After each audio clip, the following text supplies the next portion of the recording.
So what are you doing Thursday? Just missing a week? Nothing. Oh, wow. You're taking a week off. Taking a week off, man. I thought you would have some special guest or something. I could. I don't want to. You could get the Pig Man or Tim. I could do a lot of things. Or when I'm done with work on Thursday, I could just go to bed. Oh, no. You're the hardest working man in pod, you know? Nah. Fuck that. It breaks my heart. Overrated. Oh, we should start having weeks off. No. Oh. Even when I'm out of the country or on vacation, we finagle something so that there's something here. You know? Couldn't you have recorded 3 shows last week? Because you'd have your main ad odds, then you would have had your Patreon ad odds, and then you should have recorded a placeholder on top of that and got done at 4 a.m. Yeah. Well, I'll say this. If something crazy happens, as we record this on a Tuesday, if something crazy in the world of wrestling happens in the next 48 hours, right, I might just hop on real quick and do like a solo show to address it. Okay. And I did go and look to see if there was anything like of note or of worthwhile or of whatever that would line up on like this day in wrestling history for that Thursday, and nothing does. Right. But like I said, you know, there's always nonsense going on in the world of wrestling, but like nothing for me to be like, oh, I got to get on there and I got to record about it. Right. I got to get out. Oh, man.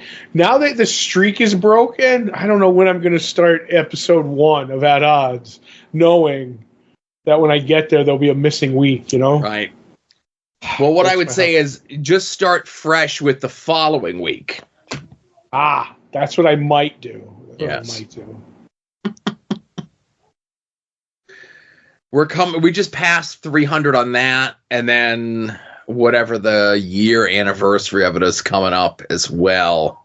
I think like the 5-year anniversary is coming up the first week of September or something. And no matter what number you would have gave me, I would have bet the under, man. Yeah, listen. But I'm a bad gambler, so. That's true. Congratulations on your 300th, Joe. I meant to call in, but I lost the number. The number. Yeah. So that's cool.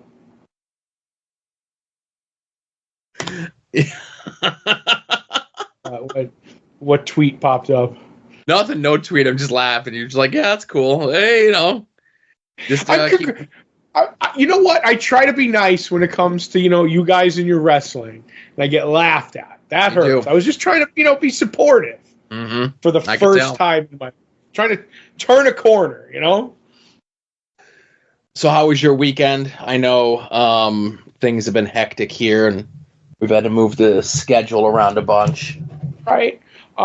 So my Friday, I had a semi-busy weekend. Friday consisted of waiting for the Todd McFarlane link to drop so I could buy my Jonah Hex figure.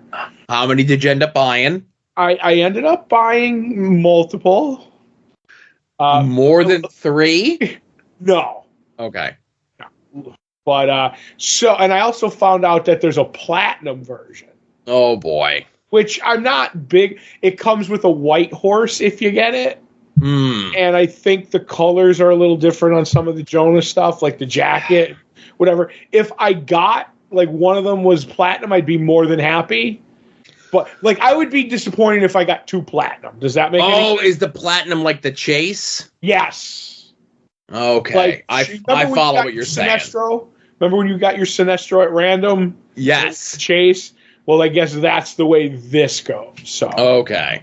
But I was glad that I didn't have to create an account. I could pay through PayPal, which was nice. And you just go in as a guest. And there was a code. Like if you, as a first-time buyer, or you sign up for their newsletter, which I didn't care all about, you get 10% off. But there was a code for the nobodies that if you just sign in as a guest, you got the 10%. So I got the 10% off. So that was nice. Then I had to figure out shipping because they give you a bunch of different shipping choices. And I went with the cheapest, but they have 2 UPS ground on there. And I found out one is discontinued. So they were the same price. So I was kind of looking like, oh, if one's, if 2 of them are the same price and one of them is 3-day shipping, the other one's 8-day shipping, I'm going to take the 3. But it was I guess if you pick either one, you probably get the new updated one, if that makes any sense. Gotcha. So I did that, and I'm like, okay. Had money in my PayPal, took a little money out of my bank account, and I'm like, I'm happy. Now I have to wait till September. And I'm like, when it ships, it ships, and I'll get what I get, and we'll, maybe I'll do a live unboxing. Oh, there you go. We'll see, but I'm I know we talked about this on the main show, but I'm really psyched to get these figures. Like, the wait till September is going to be like, where's my spy camera? Cannot wait. Well, that's like with me with the Double J figure. It would have been nice to have it when I went to go meet Double J 2 weeks ago, but it was one of those things like pre-order said summer. Right. And that could be, because summer starts the first week of May and rolls until the middle of September. Yeah, technically. I don't think they gave me a solid date. They just said September. So right. I'm like, whatever. I don't think it'll be like Undead Seaman. I think I'll get it, Yeah, Todd McFarlane is a reputable figure man. Right. It's Todd Toys 1 and then Undead Seaman 1A, I don't know about that. We'll see if I complain like you guys in the toy groups. You know what I mean? Yeah, if a year goes by and you still don't have your Jonah Hex figure, then let's talk, Right. It has cloth goods, so you never know. Yeah, that's true. You never know. Sad Scotty Flamingo needed an extra week because he had a jacket. Yes. So I did that. And then later on I found out through, that has nothing to do with toys. We're on to music now. And I put it in the thing in the Discord. But so me, the bassist, and the other art collector have a group chat on text. Like anytime Jack White does something, and I wake up to not wake up to find, but later in the day I found out. Not that it would have helped me, but at his music stores, he has one in Nashville, and I don't know where some of the other ones are. But they were anybody who went into his Third Man Records store and bought any purchase. They were just sliding a record in the bag that you bought, whatever you bought, and just not explaining it. Like, here you go, a freebie for your purchase. And it said no name on it, and maybe TMR, which stands for Third Man Record 100, which they have their records that they just sell out of Third Man. There's like one, two, so they're up to 100. People are taking them home and they're playing them, and they're finding out that it's a brand new unreleased Jack White album that they're just giving away. And when reached for comment, Third Man Records said, we were only giving them away today. That's it. Like July, whatever it was. And that's all we're giving away for comment, other than feel free to rip them digitally and share them. And I'm like, okay, like I really would have liked this album, but I don't have a record player. But luckily I was able to listen to it. Somebody ripped it, because they're saying rip it for free. It was on YouTube. I was able to listen to the whole album, and I really, really like it. So I'm hoping that he ends up this was just the vinyl is just like a collector's item, and he'll put the whole album out digitally, higher quality, because people are ripping them at a low quality, and I'll be able to get it a CD wise or digitally wise or whatever. But I was saying, as I was talking to people over the weekend, I'm like, I really love Jack White and I really hate him all at the same time, man. I'm like, because those are going, not that I would get one, and I couldn't drive to Nashville. They're going for $500-$600. They were going for $1,000 out of the gate until people realized it, and then they started coming down to the good price of $500-$600. So, but it was a good album. I was going to ask if you needed me to locate it, especially since Jack White was encouraging people to share it. No, and he was. So, yeah, I may have to, but I'm not sure, like, what to call it, if that makes any sense. Like, some people are calling it the No Name album. Some people are calling it TMR 100. But maybe we'll have to have a talk. But if there was a Third Man record close, I would have gotten my truck and gone, you know? Right. I was even trying to look for it on eBay, and, you know, obviously he's done so many of them with different artists and stuff. It's kind of difficult to track down, you know? But so I did that. That was I did that. Watched that play out. And then Saturday, my friend had a birthday party. She turned 50. So we went over. And, you know, they just had dinner out in the backyard. They had, like, food out in the backyard and fun and frivolity. But her husband bought a rotating spit for the backyard to, like, charcoal meat. So they made, like, a dry rub and a marinade or whatever. And they did, like a 15-pound, 20-pound roast beef over the charcoal spit. And then they got, like, somebody they know does, like, meat and stuff like that, butcher. So they brought an actual meat slicer and then proceeded to, like, take it off the, like, thing, cut it in half, and then slice freshly cooked roast beef off the spit into, like, you know, pans with the sternal heaters under it and keep it warm and everything. And they cut it in half. Left one half on the table, like, we're going to put the first half in, cut it up. And as he's cutting it, I'm quality control as it's coming off the slicer, you know? And then immediately went to my friend Jerry, if, you know, this is really, really bad, if you want me to take that whole other half home so you don't have to deal with how bad it is, I will gladly do it. Oh, my God, it was so good, Joe. Yeah. So, I haven't seen that in a while because my father used to get pig roasts. He used to do pig roasts for the family, and we'd have somebody do them. And we were this close to building the rotating spit for us, but that was when my father got sick and my brother got sick. We ended up at one time they had a metal fabricating thing, and we were going to do it, and we ended up passing on doing it. And that's the one thing that I wish that we did. Before we closed it down, was do that and or make the Turtle Van replica from the cartoon that we were going to do. But that was, you know, that was our two goals. So, but I'm glad you had a good time at your birthday party. I'm sad I had to pull you away from it. That's fine, because then later on we did something spectacular. So yes, we'll mention that in the plugs. But my weekend not as eventful and as exciting as yours. We'll start with the most exciting part of it is that I did go to Knoebels and I did get my knockoff Long John Silver chicken planks that they have. Right. Same stand where you can get the potato pancakes. And I should have got them earlier in the day than later in the day, because I think they would have been better earlier in the day than later in the day. Do you mean quality or in your body? Quality. Okay, I see what you're saying. Because sometimes if, you get something too late in the day, you're like, blah, but I get you. Yeah.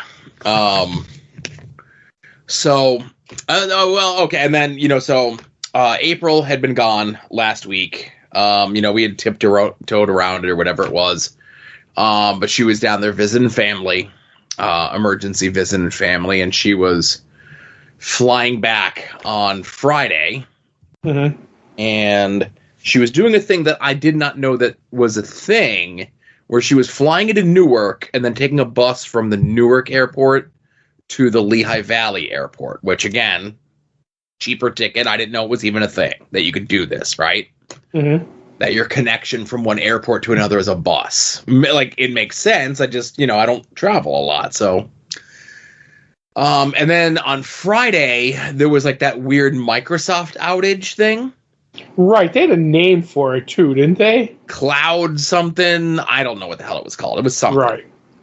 So it screwed me up with super secret science work for the first 2 or 3 hours of the day.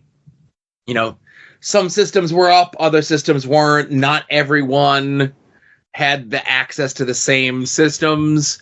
And it's now Tuesday, and we still have on the company outgoing message that some of our systems are down due to the Friday Microsoft outages. Right. It's called and it'll probably be a new The Rob character. CrowdStrike was the name of the thing that it was. So, CrowdStrike, and they're like, hey, it's going to affect flights and stuff. We didn't talk about it on the main show, but there was a news story that came through that I guess if you had booked with Delta and you were going to San Diego, your flights might be screwed up from this thing that happened this past Friday, right? Right. So April's flight gets delayed, but she had a layover, which is no big deal, but they didn't push the time of the bus back. So I have it timed out. I'm like, okay, if I leave at this time, even with a stop or two, it's only the Lehigh Valley, Allentown, we can make it there in time. And then once we get in the car and we're going, I just had a sinking feeling. I go, we're driving to Newark tonight. I just had a feeling. I didn't say it aloud.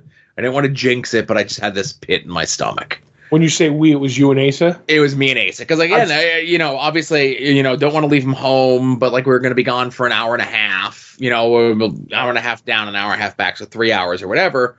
Not that we haven't left him home for that before, but, it could have been a situation where we're like, okay, well, it's only going to be 3 hours. Just stay home. We'll be okay. And then I end up driving to Newark, and it wouldn't have been okay, right? Right. No, I get it. So we're halfway there. He's like, I got to stop and use the bathroom. I go, perfect. Let's go stop and use the bathroom. And I get a call from April. She missed the bus. They didn't delay the buses with the delay of the flights. She booked, but missed it by 4 minutes. No more buses. They say, if you get yourself an Uber to get home, maybe we'll reimburse you. Right. Maybe's a good word. So she calls, and I go, no problem. I go, just got to change the GPS, and we're going to Newark. Hate driving into Newark. Hate driving in New Jersey, period. Hate driving into Newark. I was not prepared for it. I got to be mentally prepared for this sort of thing, and I was not mentally prepared for it. I missed the exit to get off and get into the airport 3 times. And nothing is easy when you miss an exit in New Jersey. You have to go an extra 2 miles down, make 3 rights to make the left that you needed to make. I always heard they don't believe in left turns in New Jersey. Right. So in a thing that we thought we were going to be just quick, we'd be home by 10, 11 o'clock at night the most, we end up not getting home until 1:30 in the morning after everything's all said and done. Then we got to be up bright and early because Ace has got his piano recital at Knoebels on Saturday. Everything went great. Ace is awesome. He played really well. He did a little duet with our niece. And everybody was there, all the side of my family that's up in this area was there. Some people stayed for Knoebels, others did not. I ended up spending a chunk of the day, just me and my little nephew, who was super into professional wrestling. And he was wearing his Randy Orton shirt, of course, and I'm, telling these stories. I'm telling these stories because there's no wrestling show this week, but these are human interest stories, let's say, right? Sure. So I point out to him, I go, whenever, he's 5. I go, whenever you see somebody out and they're wearing a wrestling shirt, say, cool shirt. I always do that. Whenever I see somebody wearing wrestling shirt, horror movie shirt, whatever, cool shirt. Nobody ever says that to you, Todd, because everyone knows your shirts are cool. Right. But saw a kid, he's wearing WWE shirt. I go, hey, buddy, nice shirt. He sees my little nephew's got his Randy Orton shirt on, so they're gabbing. Me and the dad are gabbing. We go on to we go to the little baby train, right? And we're in line talking about wrestling. A little kid behind us here's us talking about wrestling. And I go, oh, you like WWE? And I get talking to dad and everything else like that, right? Try to, this is how you be sociable, right? I wasn't sociable for a good part of my life. It's good to impart these things on other people, But again, I'll tell this story to kind of bury myself. we're going on the baby ride. And I say baby ride. It's like it's a little train. It's a little train for kids, right? It goes around like a third of the park and it comes back, right? So we're in line and my nephew says to me, Uncle Joe, you're not going to break the train, are you? Uh-oh.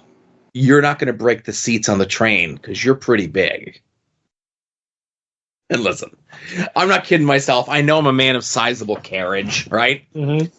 So as we're waiting in line to get on the thing, I now have to discreetly point out to him people that are getting on and off the baby train that are much larger than me. Right. And say, look, they got on it and there was no problem. Look, and they're bigger than me. Oh, okay. He was very concerned that I was going to break the train because I'm so fat. Right. Yes.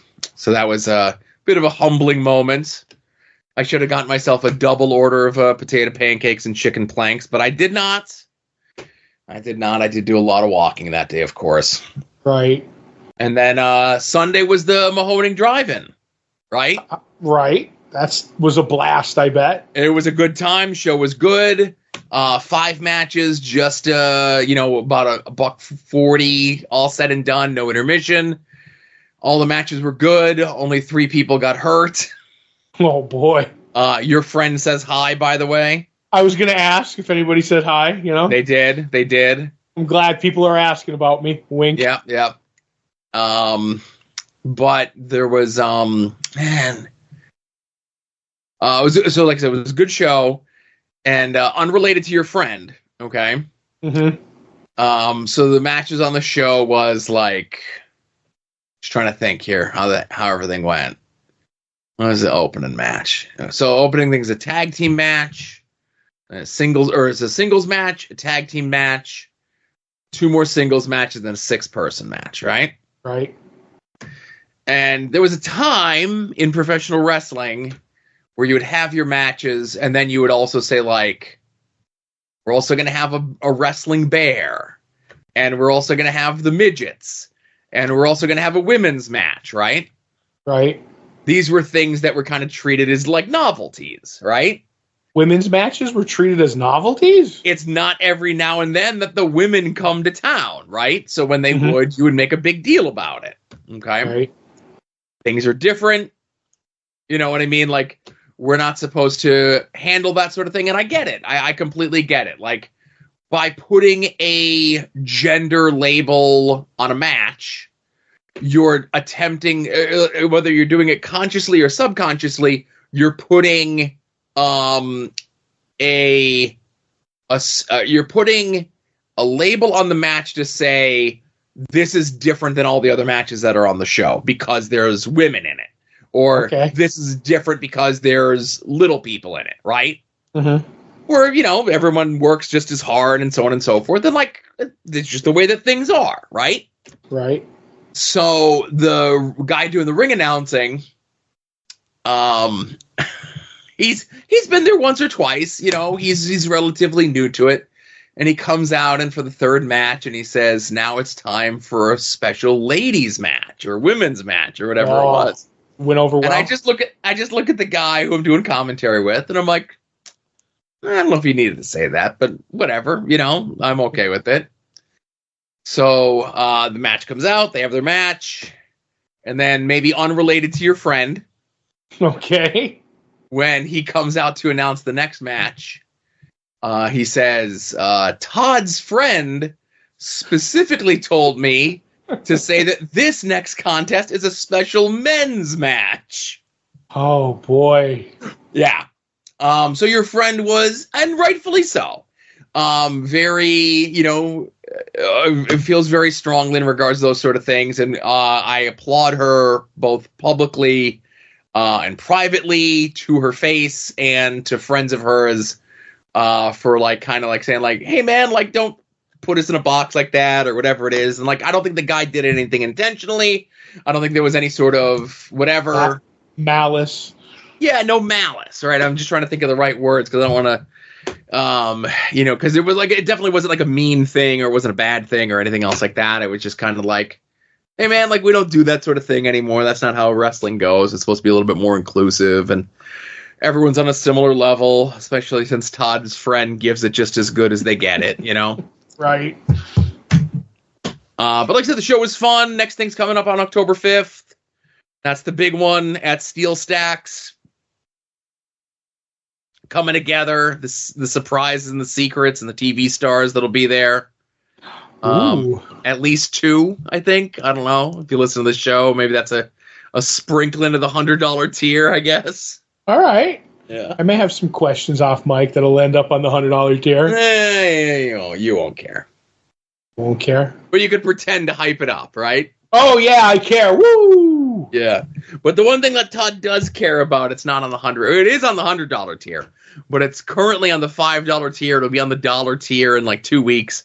And that was the episode of Comic Book Oddities that we recorded this past week. That I think I could safely say, one, was Todd's favorite episode of any podcast that we've ever done. In the 500 plus episodes of this, 700 plus episodes of the main show. We've been doing the Patreon now for 5 years. If I do my gazintas. Right. You know what I mean? Like, we're at close to 1,500 episodes of the podcast of podcasting that we've done together. Right. And I would say that this past Saturday's Comic Book Oddities was your favorite of all time. Listen, laddie booby, I'll tell you. I went into that. I have done more research on that episode as we went into it than I ever did on a vehicle I was buying. Like, I went crazy on that to the point where you were like at the beginning, like, man, you know what? Like, you're jacked about this. Like, we were talking, like, you should take point. And I was like, Joe, this is the first time, maybe the last time I've ever said, yes, I should take point. Let me have this one. Put it on my back. Todd Atlas Roker, here we go. And Joe, I didn't just crawl over the finish line. I didn't strut over the finish line. I ran over the finish line carrying that show. That was so good. I had so much fun with that, but it was maybe one of my favorite things from my youth that I ever watched. So I'm trying to hype it up, Joe. Yeah, it was definitely a fun one. And the other thing that I think I'll say is I have a feeling that that's one you don't need to tell me that I'll never let that one out for free. How about that? Oh, wow. Okay. Yeah. Yep, good. Sometimes you got to keep them behind the paywall. Exactly. So, but that's it. Sign up for the Patreon. We've had some people come aboard. And we've had some people shift. And again, I get, obviously your financial situation. It's primarily a audio podcast thing if you don't have time, of course. But, I'm cool with the people who sign up for free. We're not a big enough podcast to do where Patreon lets us do like the week free trial that lets people out there, Right. But I know that you could sign up for free because all the shows go up there as well. So instead of having 2 different RSS feeds for the main show and for, this show that you're listening to here and for the Patreon, even if you just sign up for the free feed or even the $1 feed or whatever it is, you just have one RSS feed for your podcatcher and you get all the shows. I don't know if that's a selling point for you, if you're a podcatcher person, whatever. I don't know. Right. You won't get that ad odds mixed in there too. Yeah, ad odds is its own separate thing, but, there's a feed for this show, there's a feed for the main show, feed for the Patreon. Patreon has everything. That's it. Sign up for the Patreon. That's the final hard push here. You right? Mm-hmm. Yeah. Go ahead. One last thing that I'll say, and you have to listen to the Legends of Superhero Patreon show. If we weren't established the ending of the main show every week, Joe, with our catchphrases, I would end it the way we ended the Legends of the Superheroes Patreon show from here on out. Right. That's no spoilers. We could do it after it goes up on the $1 feed, and everyone gets the joke. Right. But just want to say that. Right. All right. Well, like I said, everyone, thank you very much for listening. This was episode 505 of Longbox Heroes After Dark. And, we'll see you all here next week for this one. Lots of background noise on this one. This is the one that's, I don't Your favorite. Well, I care about it. You're the other listening show, to it's the like soon-to-be pin drop named silence. network, the Lamborghini of podcast networks.